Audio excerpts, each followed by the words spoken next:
Fernanda Manhota, nossa analista de internacional, já entre nós aqui. Débora, boa tarde, Fernanda.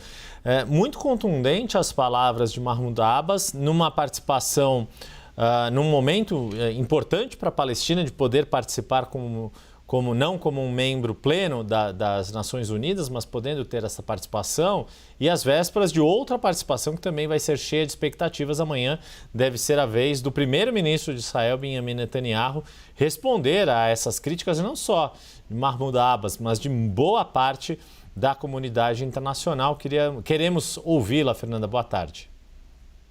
Oi, Yuri, Débora, boa tarde a todos que nos acompanham, né? Um noticiário triste para hoje, que é o Dia do Internacionalista, né? É o dia em que se celebra a nossa profissão, e a gente vem aqui para falar sobre esse conflito que de fato é um dos mais graves, e não só em termos de vítimas, mas também em termos de criação de instabilidade, como a gente sempre tem dito aqui. Essa fala do Abbas traz à tona, né, uma série de críticas que já vêm sendo empreendidas não só pelos palestinos, mas pela comunidade internacional como um todo. Lembrando que a principal crítica que se faz desde os ataques que foram perpetrados pelo Hamas lá em outubro do ano passado é de que a resposta de Israel estaria sendo desproporcional, e que, portanto, ela não estaria apenas mirando a atacar ou, enfim, resgatar, né, os seus reféns e dar cabo de um grupo que adota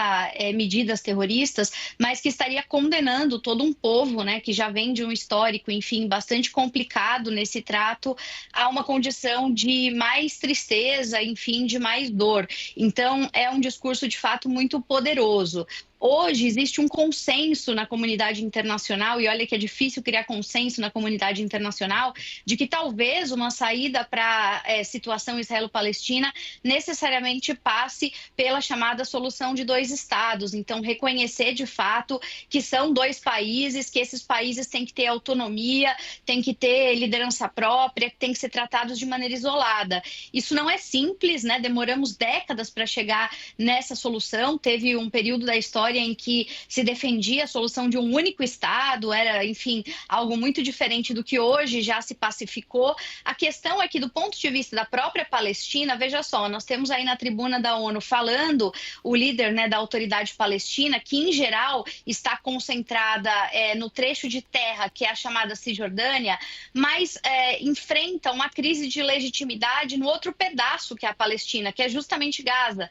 Então, ao longo dos últimos anos, a gente tem Israel incluindo esses dois pedaços de terra que não ficam geograficamente muito próximos, né, Cisjordânia e Gaza, e cada uma dessas regiões que se designam parte da Palestina tem autoridades diferentes comandando esse espaço. Então a gente tem Mahmoud Abbas como líder dessa porção da Cisjordânia, e a gente tinha o Hamas eleito, enfim, há alguns anos, e aí enfrentando uma série de críticas, liderando a ala mais ligada à faixa de Gaza. O desafio hoje, inclusive, de um cessar-fogo é, primeiro, aprovar isso com o governo israelense e, segundo, encontrar um mecanismo de conciliação para que essa autoridade palestina possa responder a uma única voz, que ela não fique fragmentada. Então, são alguns dos desafios que a gente está acompanhando.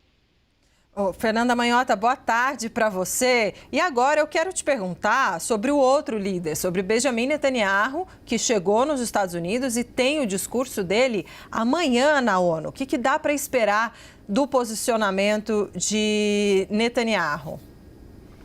Olha, Débora, muito provavelmente ele vem para a tribuna reafirmar o que já tem dito publicamente nos últimos meses. Então, não só dizer que as ações de Israel são justificadas como resposta a um ataque sofrido por eles, né, que ameaçou a sobrevivência, a segurança do seu povo. Ele muito possivelmente vai fazer ataques a uma série de lideranças do entorno regional que patrocinam, financiam, apoiam o Hamas, né? Então, o próprio Hezbollah, os Houthis no Iêmen, por trás de todos eles o Irã, vai fazer um apelo à comunidade internacional para tentar justificar as ações que tem tomado, então tentando torná-las, né, ações racionais aos olhos dos demais. e principalmente ele vai ter que lidar com as pressões ao falar na ONU que vem, sobretudo, de Estados Unidos, do presidente Biden, que é um aliado de Israel, e também de uma série de outros atores que não querem ver essa guerra avançar, sobre um cessar-fogo. É importante deixar claro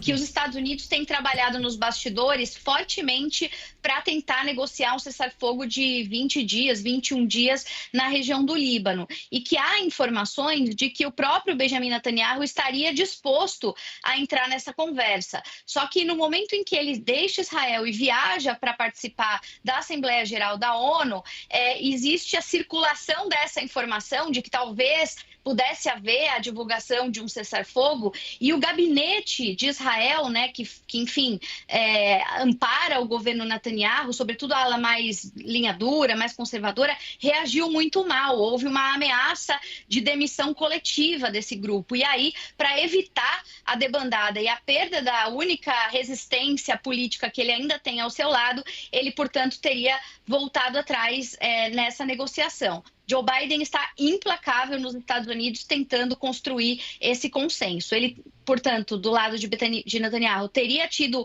um primeiro gesto, mas um recuo agora importante. De qualquer maneira, é muito provável que a Assembleia Geral da ONU sirva, né, também como uma ocasião para que reuniões paralelas aconteçam. Isso é muito comum. E nessas reuniões paralelas, sem dúvida que vai haver equipes numerosas de diplomatas de diferentes países tentando avançar com esse projeto para tentar estancar, no mínimo, a escalada que a gente vem acompanhando, uma escalada que a maioria dos países não deseja nesse momento, Débora.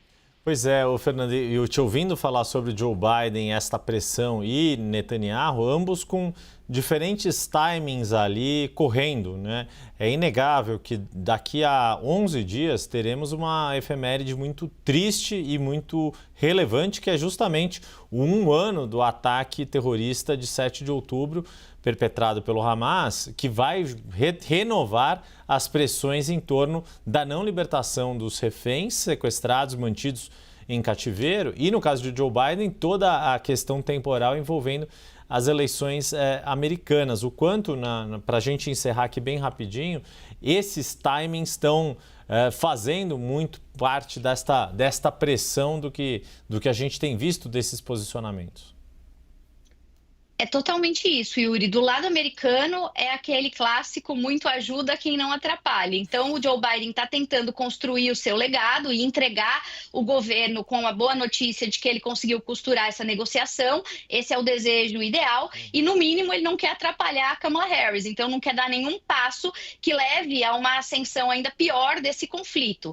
Do lado do Benjamin Netanyahu, ele tem que se equilibrar entre alguns ganhos que ele teve do ponto de vista da estratégia militar, como, por exemplo, o fato de que o próprio governo alega que conseguiu desmobilizar, destruir cerca de 40%, né, da capacidade ofensiva do Hamas e do Hezbollah. Então, eles alegam que essas ações militares, de fato, comprometeram a capacidade de realizar novos atos terroristas por esses grupos, mas a gente sabe que o custo disso foi absolutamente desproporcional, como toda a comunidade internacional tem testemunhado. Portanto, ele precisa encontrar meios de buscar apoio para defender sua própria narrativa e não cair do poder domesticamente, Yuri.